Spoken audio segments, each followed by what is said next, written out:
Browns post-game show.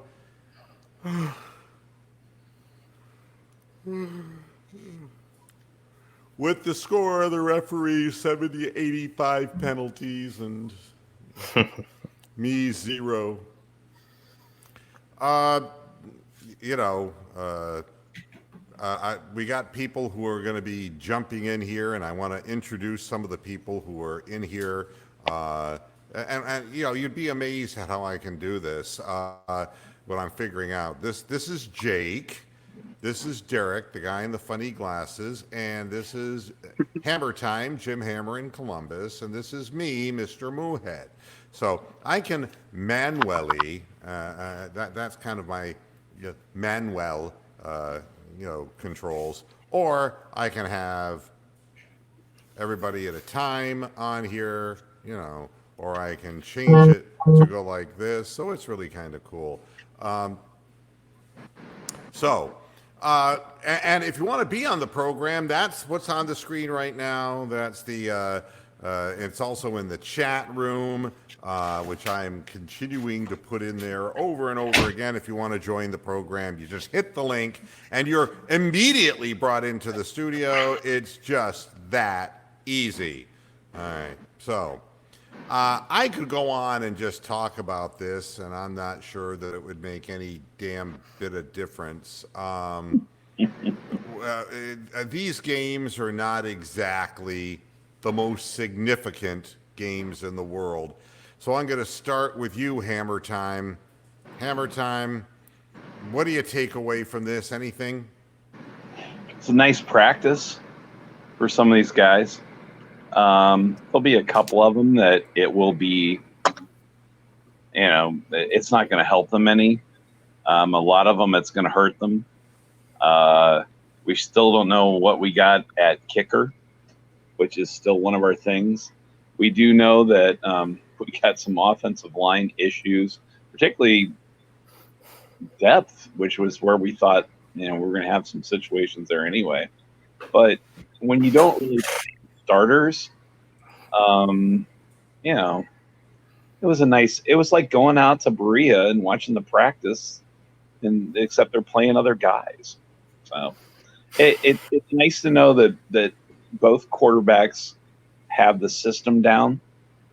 Maybe that's what, so that's about the extent of my expert analysis at this point. Michael Gradowski, you got that right. The TV play-by-play was awful. That guy, put a pair of pom-poms in his hands.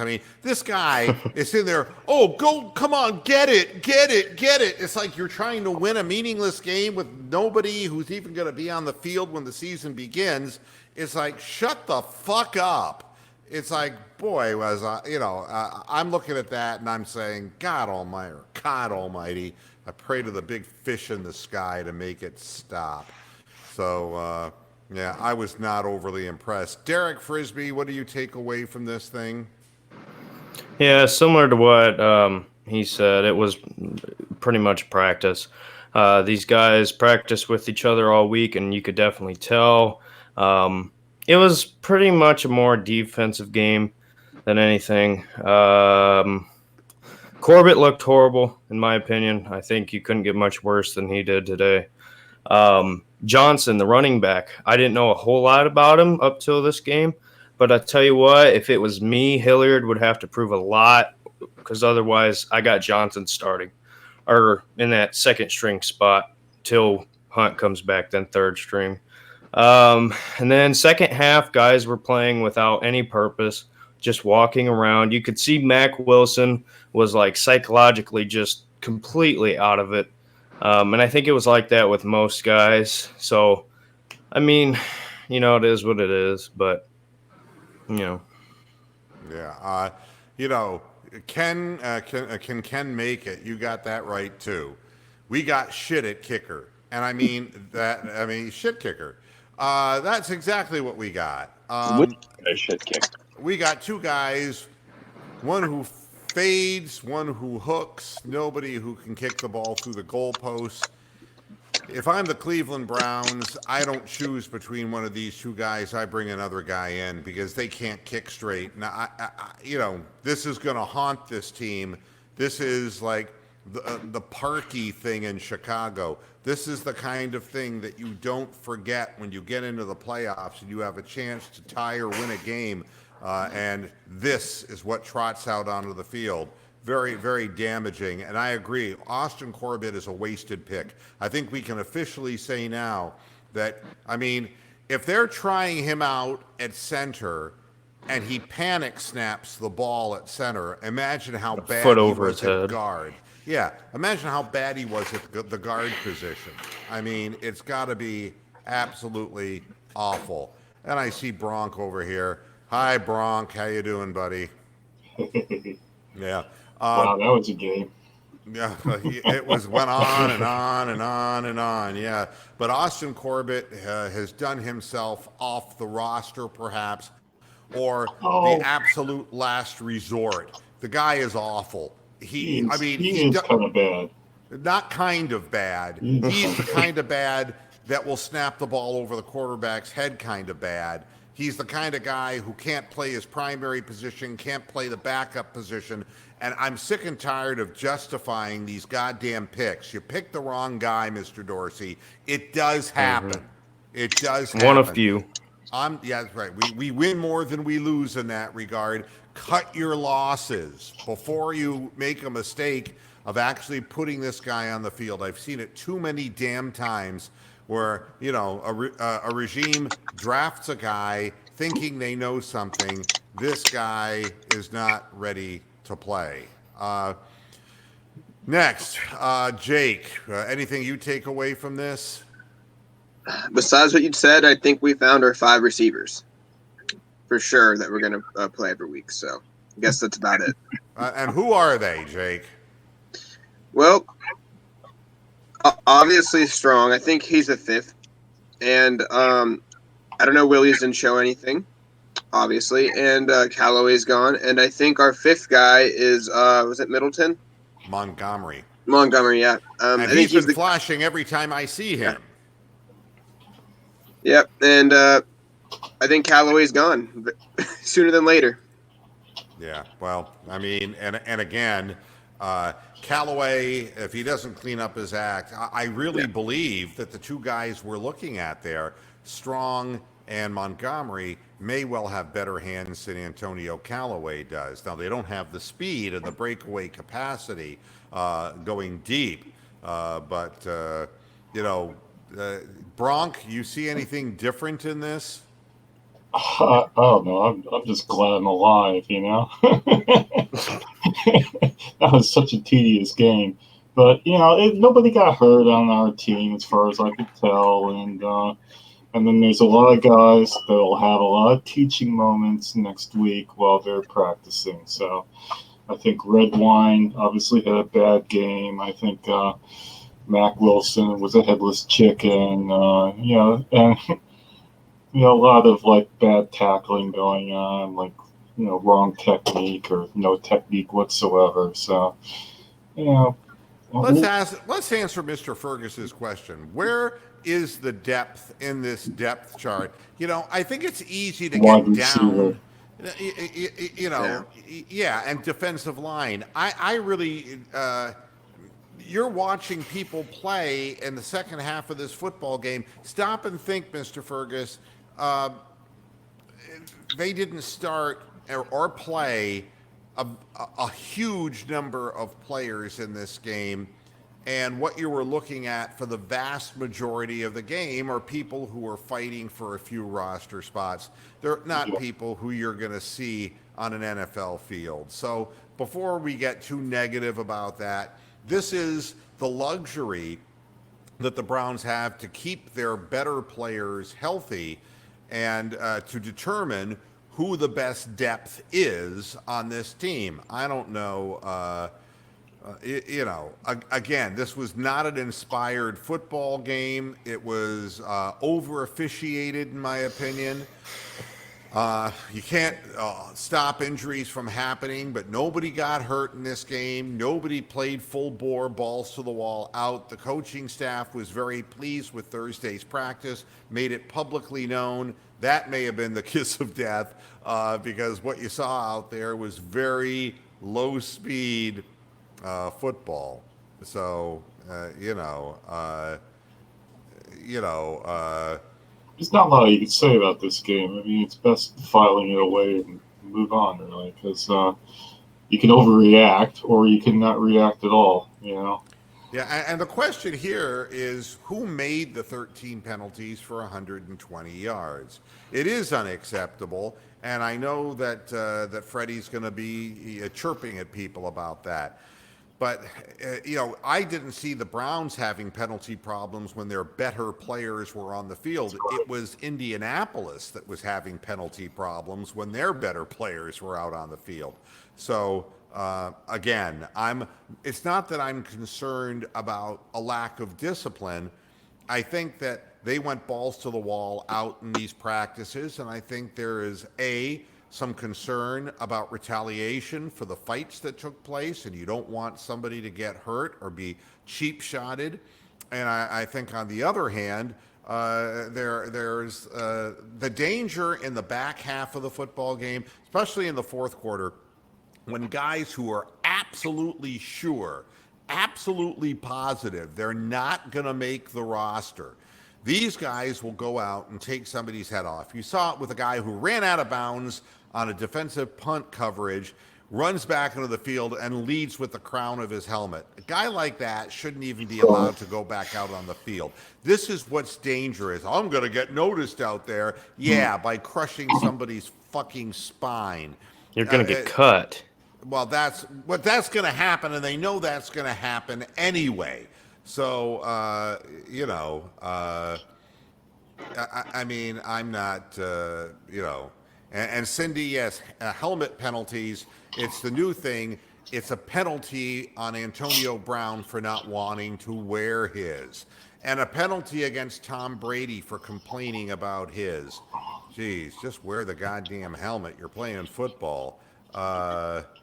You know what else we had, Moon? We had a review of the pass interference, which is that was new this year as well. It just interesting is, like I said, I had the Cleveland announcers who it was actually really fun when Bernie came in the booth to start the second half, and he's doing his typical Bernie thing other than the slurring words part, but he's talking about coverage, talking about where the blitz is coming from, talking about where the attack point is. When he's healthy, let's just put it that way, he does such a nice job of explaining stuff that the average guy doesn't know. How would Tim Couch know? He never saw a blitz coming in his life. I mean, he saw the results of a lot of them, but that was yeah. He usually saw them from his back. That's where he saw them. I mean, and I don't even know who Jay Crawford is. Who is Jay Crawford? He's a Cleveland guy. He's worked for Fox Sports. He's worked for ESPN, but he's originally a Cleveland guy. Actually, Columbus as well. He worked here, but he's definitely a Cleveland guy. So he's done a lot of stuff, for the various different things.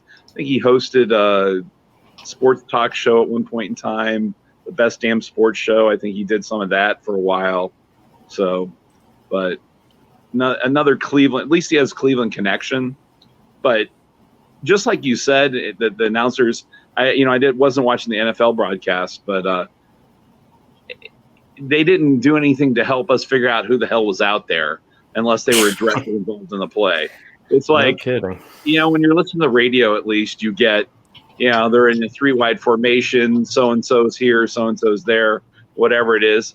And at least you're getting that from Donovan and Deke. And it's just that part of it I kind of missed out on because the radio is not synced to what the TV picture is. So you have to kind of play around with that. But, it was hard to figure out who the hell's out there, especially on defense, just not knowing who was out there sometimes or who was on coverage. Because they didn't even talk about it at all, especially in the second half. It was like, I'm putting the idiot comment of the year up on here. Isan Hussein. I mean, it's like fuck yourself.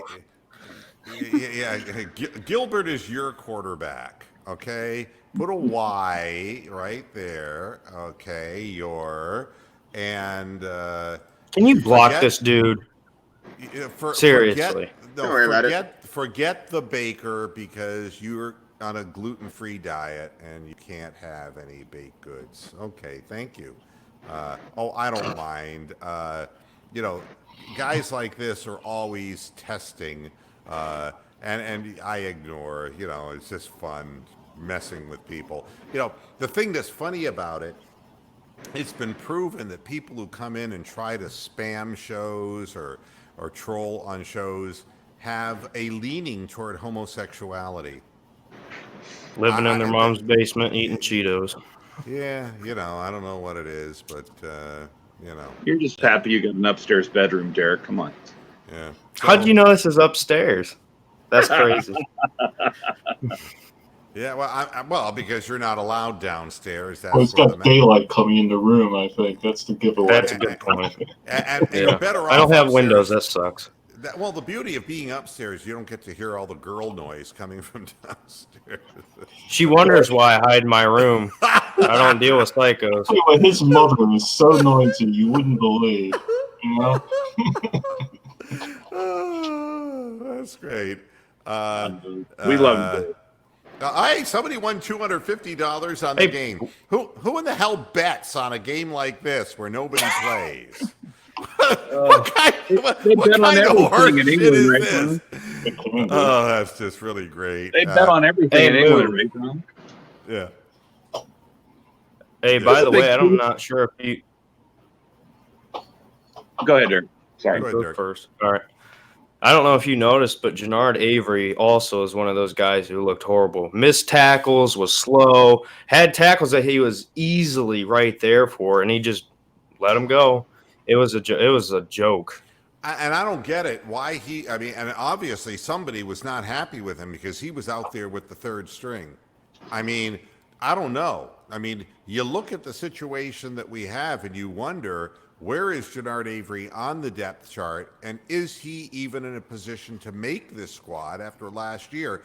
Is the defensive scheme, the switch to the 4-2-5, is that basically ridding him of a job? You have to begin to wonder about that kind of thing. Because he certainly needs to prove himself more. And I can say the same thing, by the way. We had our little, I wouldn't say argument, but our back and forth about Redwine and whether if he should be considered to be cut. As much as I did disagree with that, he certainly did not prove his case this game. And if he doesn't step up in the next couple, he's in a dangerous situation. Well, last week, especially with the depth. He was brainless. And yes, best impact, we have a kicker problem again. And we don't have one. And we got to do something about it. And again, Bryan is being real negative. The pass interference penalties bailed out the Browns' offense. Look, what do you expect from Garrett Gilbert and a bunch of people who he probably doesn't even throw to? Let's be honest. The second unit is Drew Stanton with Strong and Montgomery. Garrett Gilbert is somebody who might see some second-team reps if he's lucky. So what did you expect to see? I mean, I would be more concerned if I were the Indianapolis Colts with Andrew Luck being hurt every minute of his life to have Brissett. Jacoby Brissett. Yeah. I mean, waiting to get up and play. That would be really worrisome to me. You realize they won 10 games last year and Brissett played a lot as well? Yeah, they did. He's somebody who, he's a dump-off passer. He's not somebody who really surveys the field. Let's be kind about it. Yeah, he's like a bigger version of Seneca Wallace. I mean, he's a Patriots another name. Ugh. Now, Michael Gradowski, the Cleveland play-by-play guys, at least we would have been hearing who was not making the play. Where was Taki? Anybody seen him? No. Even on the bench? Wasn't on the field. I didn't even see Greedy. I was looking for Greedy all game. He was Yeah. fun. I guess they mentioned his name at least a couple of times, but it didn't. There was a play I think that he made, Yeah.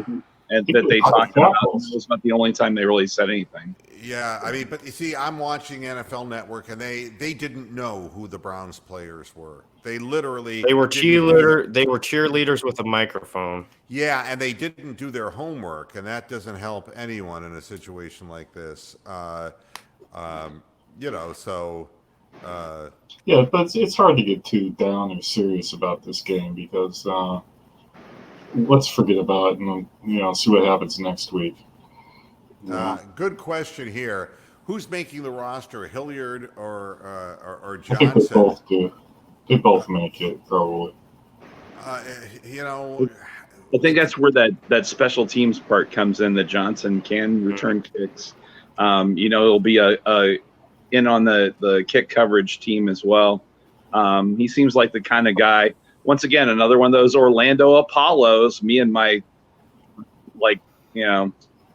dime store league fan of all these weird ass leagues. But he and Gilbert were both the Apollos, which was the best team in that short-lived alliance. So he certainly did some stuff to make a name for himself. Played hard. I think that's the thing about it. And really in some of these things, you want to see him play hard and smart. And if they do that, that's going to make a name for himself. So I think he'll have a chance, particularly because he'll be able to play some special teams. But still, I'm not totally thrilled about the kick return team. no. Nobody with breakaway speed. There's nobody with breakaway speed, and I think Johnson returning punts didn't look like anything special. The returns of the kickoffs where they stopped running. I mean, the one thing, if you don't hit the whole running, I mean, if you run up and stop, the play's over. I'm not impressed with that either. But special teams were so dramatically bad last year, And the first game was a bit of an aberration. Good word. Because the Redskins are absolutely horrific on special teams. They are horrific. They're going to be terrible, period, I think. I think that it's going to be a long year in the nation's capital. So, you know what? Better because the Redskins were absolute dog shite last week. Can I add one interesting thing that I did see Indy do?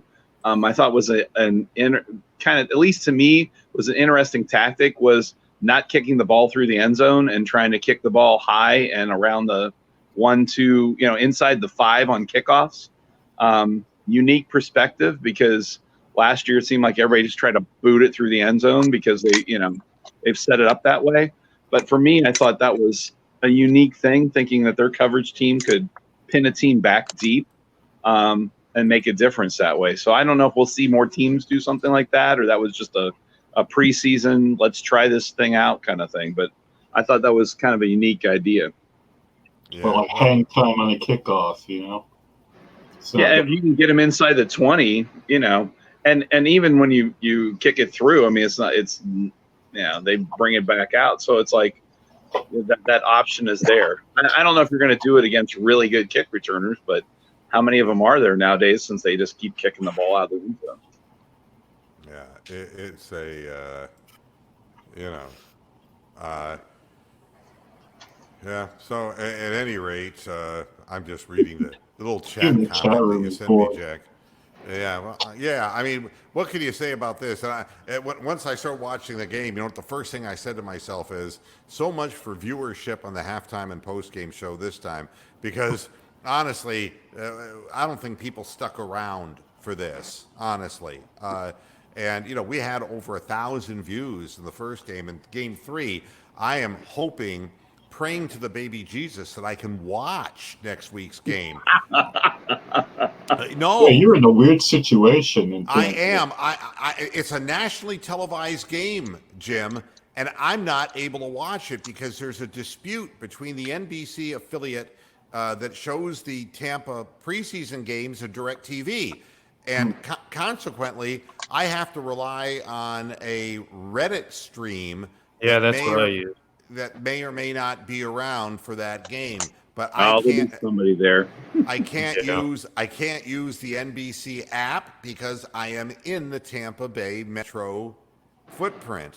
So it's a a rather difficult situation. Well, I think you should go to the game because you'll see the game live. But that's my take on that. Well, I'm not going up to the stadium. I got to do a show, and I'm not going to be doing a show. You can do it on your live. phone. And Who knows that? Crash quality. I'll find something. I'll find something. So I didn't You even talk look. to Dick Vitale, one of the person in the stands. Yeah, move it with Dick for the game. Hey, baby, I hear you got the game. here you go. Yeah, he's in his car heading to the casino to pick up my winnings. Got a better chance of picking up a hooker, please. Yeah, you never hear when gamblers lose. You never hear when they lose. So. Yeah, he goes, we have a punter at least. Yeah, but Gillen's Two. the guy. Well, Gillen's Two, not. yeah. He's going to get a tryout somewhere because 74-yard punt buys you something, but he's not our punter this year. Colquitt was definitely the special teams MVP last year, so I don't see any reason to displace him. But I will say that the Scottish Hammer, my cousin, certainly has a boomer there. That's for sure. Again, I don't put much stock in what we just saw. I don't think it was very exciting. I think that it is part of the luxury of not getting people injured. And, Hey, Moo. Yeah. What'd you think about Kareem Hunt and his first couple carries for the team? He looked rusty. His timing looked off. Wasn't hitting the hole real hard, and he's been out of the game for a while. And he didn't have a lot of holes to hit either. No, he didn't, and he did bounce something outside. I think that if you would have put a woman in front of him, he'd have hit that quicker.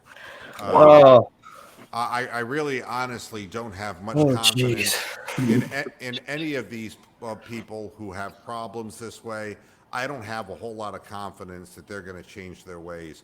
I think the problem with Hillard is he's not good enough. He's not fast enough. He doesn't block well enough.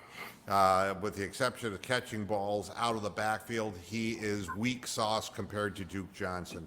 I don't think he's a solid enough guy to be getting meaningful minutes and playing time and snaps, I guess they would say in football. I think Johnson's ahead of him right now. This second, he's ahead of him. For a playoff contender, if you consider yourself a playoff contender, you got to have a better guy than Hillard out there, I would think.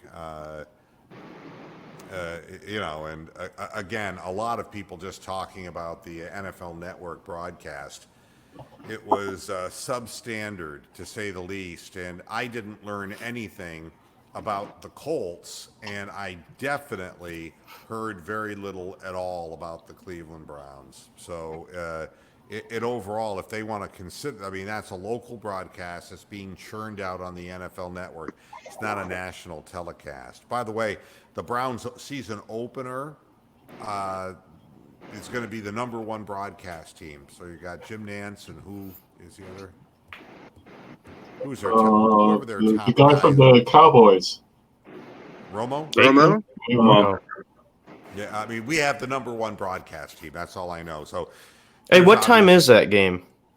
1 o'clock.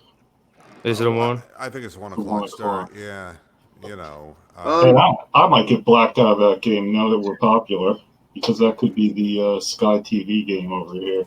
Yeah. Yes, be nice. He did play. He returned 2 punts, I believe, but he didn't. I don't think that he took any snaps. Like 4 yards on and minimal on the other. Yeah, he'll make a team though, just because of his story. Somebody will feel bad for him, see his speed, get him for special teams. He's practice squad. Yeah, did Johnson block well? I was kind of watching the game, but I didn't really notice if he was actually handling the blocking responsibilities well. Because you're going to need that if he's going to be a third down guy. I tell you, he played a lot of snaps. How many times did he handle the football today? We sucked at third down too. I think at one point in time late in the game, it was 1 for 5 or 1 for 6. they're 1 for 8. It wasn't. They weren't very successful on third down, but that's probably because when they were moving the ball, they seemed to get those first downs on first and second down and bring up big chunk of yards. So, All right. Here's a question. Upcoming week, do we cut to 75 or is it after week 3?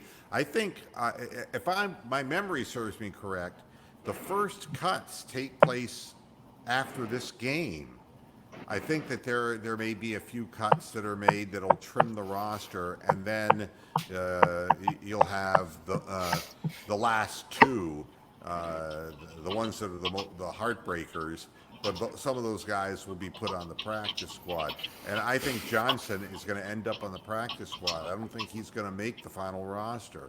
You know, it gave me the impression they were giving him a look-see, but boy, he played a lot of snaps, and it's almost like they wanted to make sure that, hey, we can afford to get him hurt if he gets hurt, you know? So... on the NFL page, the only thing I see there, it just says August 31st, the cut down to 53. So that's the only thing. What date is that? August 31st is the cut down after the last preseason games to 53. Oh, all right. So, yeah, but I think there's an interim cut after that. So This is just on the NFL website. So yeah, Rational Guy's asking, what about Gillen, the punter who kicked it from Indianapolis to Elyria in the first half? He's probably going to get looked at by somebody. He's got a, but Arkansas Pine Bluff, it's a long way to the NFL, and another one of those foreign born kickers, and I don't think that he kicks field goals particularly. If he does, I would definitely give him a look-see because neither of the two guys we have are anything. Now another question. Did Gilbert win the backup role over Stanton? No. The fact that Stanton didn't play at all tells me that they're settled on him as the backup quarterback. Stanton is a coach at this point. Yeah, I hope to God he never sees the field. But, talk about crazy. Do you know that after I praised him, Josh McCown went back into the league again? There are some people who are just begging for CTE. So help me God, I don't know why in the world. He said he wanted to enjoy time with his family, and I was like, yeah, you earned it, baby. And then this. He wants to go to play on the Eagles, and I think his goal is to make every single team there is to make.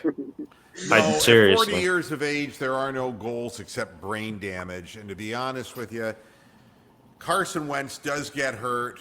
He could find the field, and the fact is that's not really good. Not really good. And I was disappointed to see that.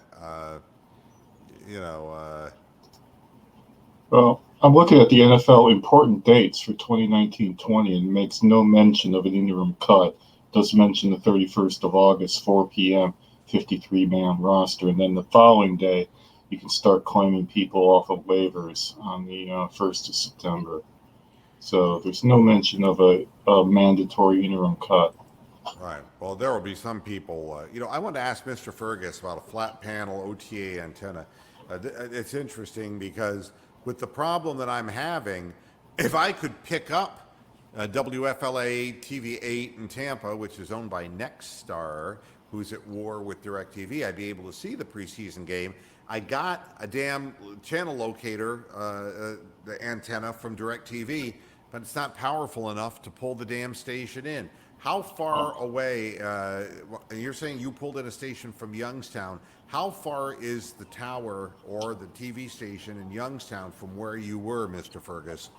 Because I'm like, the tower is like in Riverview, Florida, which is probably about 50 miles away from here, and I can't get the signal. It's just not strong enough. So if anybody knows of a better antenna that might have a little bit more,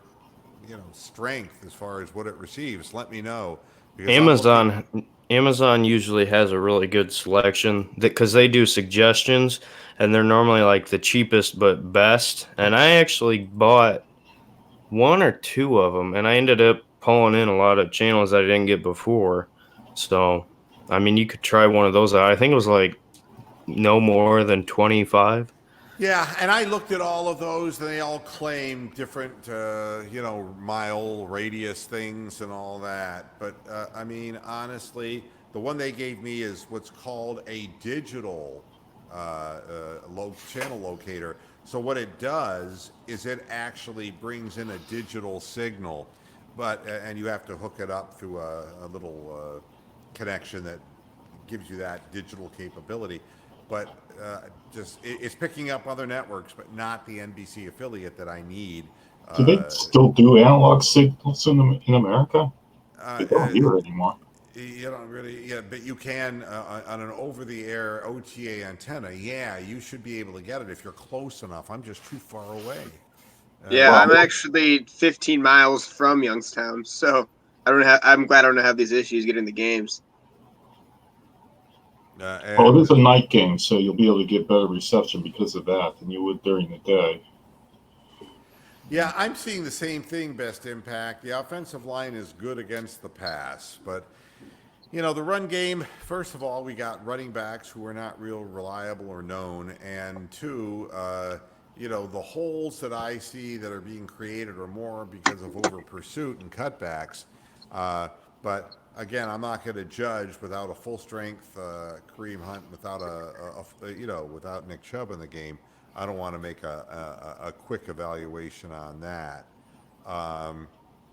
And Michael Grudowski is chiming in. They only do one cut now after preseason game 4. Okay, so I'm an old fucker. What can I tell you? I go doing it the old way, back in the days of the Turk.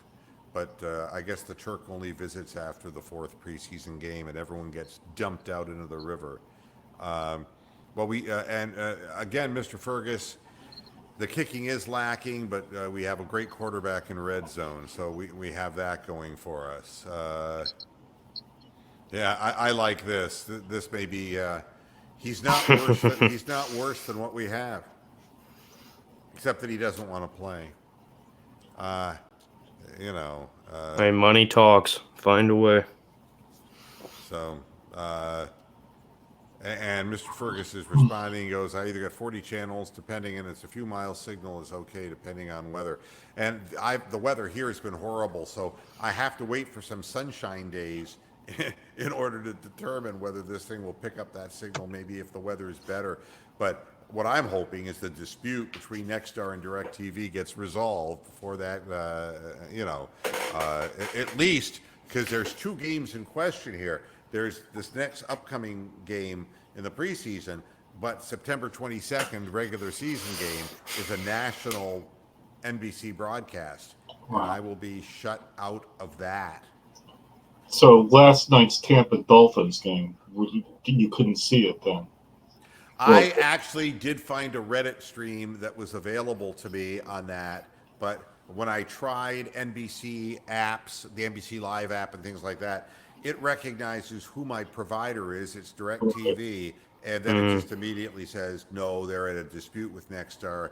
And, NBC is not going to go against its own affiliate. So usually on Reddit, if you can find the game thread, your first couple streams listed will be your best. And usually they'll have for every game. It's just a matter of going through the time and effort to actually find the right one. Yeah, I'll look for an amplifier, Michael. Good idea. And whatever it is that might work, and Mr. Fergus is saying a 1x1 high definition antenna on Amazon. I think they all came out of the same Chinese factory over there. And even Cindy came up with the goods. You can make cuts anytime you want to, but they're required before September 1st. Yeah, there's only one mandatory deadline is the way to look at it. And, and again, this seems to be the common wisdom. I'll look that up. And again, he's saying, well, the game was glitching and the signal dropping, but I have the antenna on the balcony facing southeast. And that's the problem. I've got such vegetation on my lot here, going through, leaves of trees and all knocks down signal. I'm sorry to hear about that. Somebody has to, Mr. Fergus. So, no, actually, Alliance is a wonderful town. I used to party at Mount Union regularly. You look like a partier. Especially at Mount Union. Yeah. We drank some of that Purple Raider punch. Oh, yeah, baby. Yeah, we were doing it. All right. That's really all I have to say. There isn't much else for me to say about this football game. And we'll be talking more on Monday if, see if anyone got hurt.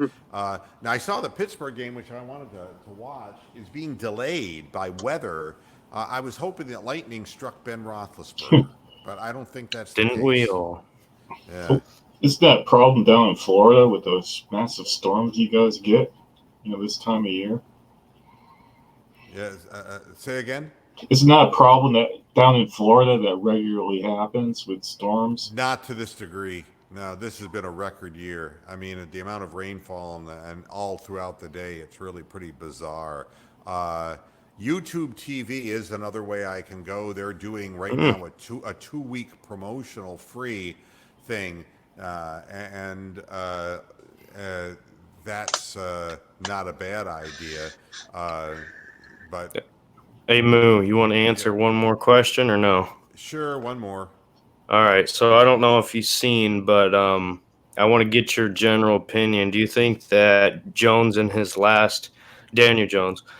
last 2 preseason games, looking pretty consistent? Do you think he's the real deal? Not until you see 100% speed. I mean, this is the thing.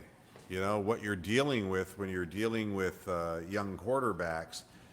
If you looked at this game, for example, you would say that Chad Kelly looked better than Brissett. But if you put Chad Kelly on the field at full speed with starting players with, Myles Garrett breathing down his neck, you'd see a big change. So, no, I don't think Daniel Jones is ready for prime time. It's not even worth discussing because Eli Manning is their starting quarterback. And I think that they're getting his feet wet. And preseason is a great deception to a lot of people. We've had a lot of quarterbacks who look pretty damn decent in preseason, and when the regular page turned into the regular season, forget it. I wanted to point something else out, and one of the reasons that Josh McCown got back into football is because the Eagles are having backup quarterback injuries, and one of them was Cody Kessler, who has incurred yet another concussion. And again, I point this out because Cody Kessler's stay in Cleveland was repeated concussions. And I think that he should leave the game. He should get out of the game with his marbles because he's obviously prone to this, and limit the damage for God's sakes. It's interesting. Cindy's bringing up a point that she can't watch NFL Game Pass on the TV, but can on the phone. That's just the opposite of what's happening to me, Cindy. On the phone, it's glitching and keeps showing the same 2 plays over and over again, but my NFL Game Pass on my computer is working fine, and it streams flawlessly. It was not streaming flawlessly through my computer, but streaming flawlessly through my Roku box. I have so many different options because you can't count on anything these days.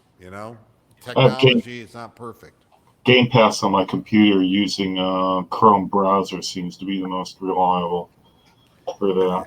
And that's what I was doing, but it was seizing up on me. And, I was having trouble also with the cast, as far as casting from the laptop onto my big screen. I was trying to cast as opposed to plugging in via HDMI.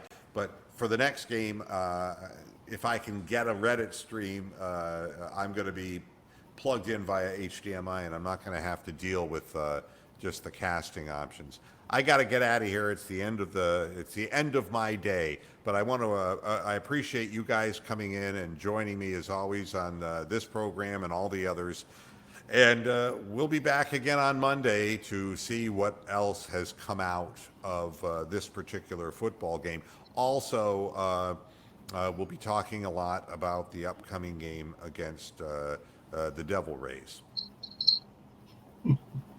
Yeah, no, against the Buccaneers. It'll be interesting to talk about. So everybody, thanks for tuning in. We'll see you again on Monday, Moohead Radio, 6 o'clock Eastern Standard Time live. Until next time, hasta la vista, Pastor Heads. Good night. Bye.